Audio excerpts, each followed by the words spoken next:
श्रावण मातम 26वां अध्याय। इस अध्याय में अमावस्या के बारे में बताया है। भगवान शंकर जी सनत कुमार जी से बोले, अब तुम सावन मास की अमावस्या को क्या करना चाहिए इसके बारे में सुनो।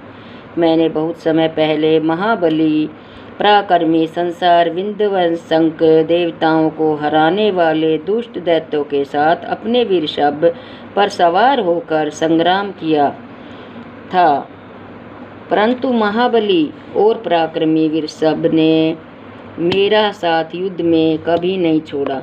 अंधकासुर दैत्य ने एक बार वृषभ नंदी के शरीर पर तीव्र आघात किया, जिससे उसके शरीर से खून बहने लगा। केवल उसके प्राणों की ही रक्षा हो पाई। इस अवस्था में जब मैं दैत्य को मारने चला तो भी उसने मेरा साथ नहीं छोड़ा। मैंने उस समय नंदीश्वर के पराक्रम को देखा कि उसने अंधक दैत्य का अपने सींगों के प्रहार से वध कर डाला।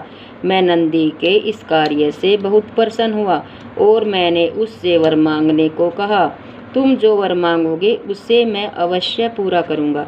नंदीश्वर बोला, मुझे कुछ नहीं चाहिए, आप मुझ पर प्रसन्न हैं, इससे बढ़कर मेरे लिए और क्या वरदान हो सकता है।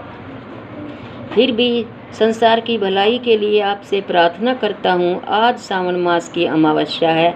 आज के दिन गौ से सहित मित्रिका बैलों का पूजन जो और कामधेनु सदृश्य मेरा जन्म हो। मनुष्य भक्ति द्वारा प्रत्यक्ष गौ तथा बैलों का पूजन करे। गेरू से तथा धातुओं से उनके शरीर को सजाए। सींगों को सोने चांदी से मंडे।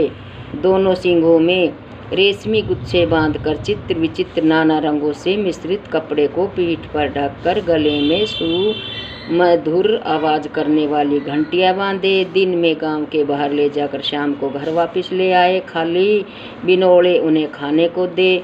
जो ऐसा करे उसके यहाँ गोधन की वृद्धि होती है। मैंने वृषभ से कहा, तुमने जो मांगा है वह सब तुमको अवश्य मिलेगा। जो वृषभ नंदी को बैल को आज के दिन किसी काम में न लगाया गया हो, केवल भूस खाता हो, पानी पीता हो, उसे पोल कहते हैं। उसी नाम से आज का दिन भी पोल कहा जाएगा। आज का दिन जगत में पोला के नाम से प्रसिद्ध होगा। मनुष्य को आज के दिन सब इच्छाओं को पूर्ण करने वाले बैलों का उत्सव मनाना चाहिए। हे सनत कुमार, अब मैं तुम्हें कौशल पाटिनी कुशाग्रहण विधि बताता हूँ। सावन मास की अमावस्या के दिन स्नान करके पवित्र होकर कुशोत्पाटन करना चाहिए। कुश को बार बार प्रयोग करने पर भी वह शुद्ध रहती है। कुश, काश, भव, दुर्गा, खस, कुंदक, गेहूँ, चावल, मूंज और घास, यह कुशा के 10 भेद बताए हैं। ब्रह्मा द्वारा नैसर्गिक उत्पन्न दर्भ मेरे सब पापों को नष्ट करे, स्वास्तिक कारक हो। यह मंत्र कहकर पूर्व उत्तर के बीच ईशान कोण में मुख करके हम फटे मंत्र द्वारा एक ही बार कुश उखाड़ना चाहिए। हम फट। जिन कुशों के अग्रभाग सूखे न हो, ऐसे हरे रंग के कुश देव कार्य और जप आदि कर्म में जड़ रहित कुश पितृ कार्य में रखना चाहिए। देव कार्य और पितृ कार्य के लिए 7 पत्र के कुश उत्तम बताए गए हैं। मध्य में पत्र न हो, ऐसे अग्रभाग सहित आदेश प्रणाम कुश पवित्रा में रखने योग्य है।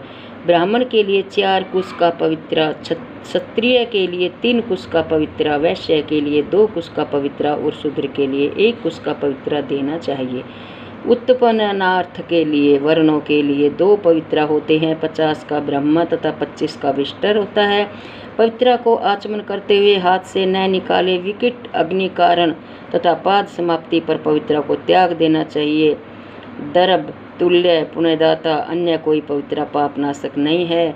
जितने देव और पितृ कार्य है वह सब दर्भाधीन है। अमावस्या के दिन ऐसे दर्भों को स्वीकार करना चाहिए। यह दर्भ कभी बासी नहीं होते हैं। ये कुशा के बारे में बताया है। कुशा कभी बासी नहीं होती। कुशा डाब भी बोल देते जिसको। तो इति 26वां अध्याय संपूर्णम। ओम नमः शिवाय।